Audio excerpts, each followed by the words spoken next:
Message देते हैं कि जितने भी शिया भाई हों, सुन्नी भाई हों, इन सब के साथ साथ हमारे हिंदू भाई भी हमारे खुशी में खुश हों और वो हमारे साथ ये त्यौहार मनाएं, हम उनके साथ उनका त्यौहार मनाएं, ताकि ये मुल्क जो है वो बहुत ऊंचाई तक पहुंच सके। मतलब किसी के ख़िलाफ़ नहीं जाना चाहिए, हमें अपने इस्लाम की तरफ चलना चाहिए, उन्हें उस तरह से चलना चाहिए और दोनों को मिला के चलना चाहिए। हमारा ये फ़र्ज़ है, हम हिंदुस्तान में रहते हैं, हमारा ये फ़र्ज़ है कि हम दोनों को मिला के चलें, ना कि एक तरफ।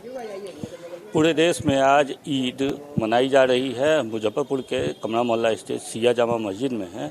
ईद जो है वो भाईचारगी का पैगाम देता है। बिल्कुल, ईद में हम लोग एक दूसरे से गले मिलते हैं, खुशियाँ मनाते हैं और नमाज़ पढ़ते हैं, नमाज़ पढ़ के फितरा देते हैं, गरीबों की मदद करते हैं। और हम लोग यहाँ से यही मैसेज देते हैं कि जितने भी शिया भाई हों, सुन्नी भाई हों, इन सब के साथ साथ हमारे हिंदू भाई भी हमारे खुशी में खुश हों और वो हमारे साथ ये त्यौहार मनाएं, हम उनके साथ उनका त्यौहार मनाएं, ताकि ये मुल्क जो है वो बहुत ऊंचाई तक पहुंच सके। मतलब एक तरीके से दुश्मन को भी माफ़ करने की बात होती है। बिल्कुल बिल्कुल, दुश्मन अगर हम लोग एक होकर के रहते हैं तो दुश्मन जहां भी है वो खुद ही यहां से निकल जाएगा और उसका सारा का सारा इरादा जो है वो बेकार हो जाएगा।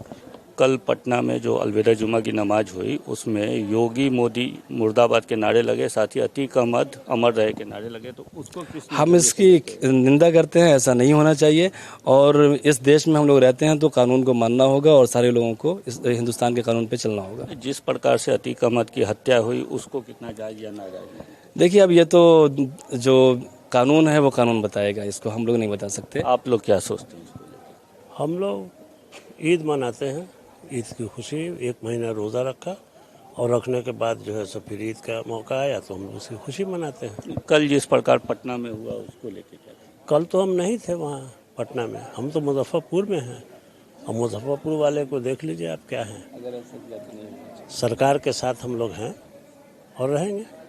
आपका क्या कहना है? जो वहाँ पटना में हुआ उसके लिए हम निंदा करते हैं। ऐसा नहीं होना चाहिए। जो भारत का संविधान है, लॉ है, उस पर लोगों को अमल करना चाहिए। हम लोग भारत में जो ईद का पर्व हुआ है, एक महीना रोज़ा रखते हैं। एक महीना रोज़ा में हम लोग यही दुआ करते हैं कि आपस में हम लोग मिल के रहें, हिंदू मुस्लिम सिख ईसाई, और मिल के देश की तरक्की के लिए दे और लोगों की भलाई के लिए हम लोग एकजुट हो के देश को आगे बढ़। लोगों ने 2 वर्षों तक जो कोरोना का जो पीरियड था उस समय मस्जिदों में नमाज और ईद की ये सब भी नहीं हुई थी और इस बार हो रही है, तो उसको लेकर उसके लिए सरकार का धन्यवाद करते हैं कि बहुत जल्द जो हमारे मोदी जी हैं कोरोना पे काबू किए हैं और लोग इस साल बहुत खुल के ईद मना रहे हैं और नमाज अदा कर रहे हैं।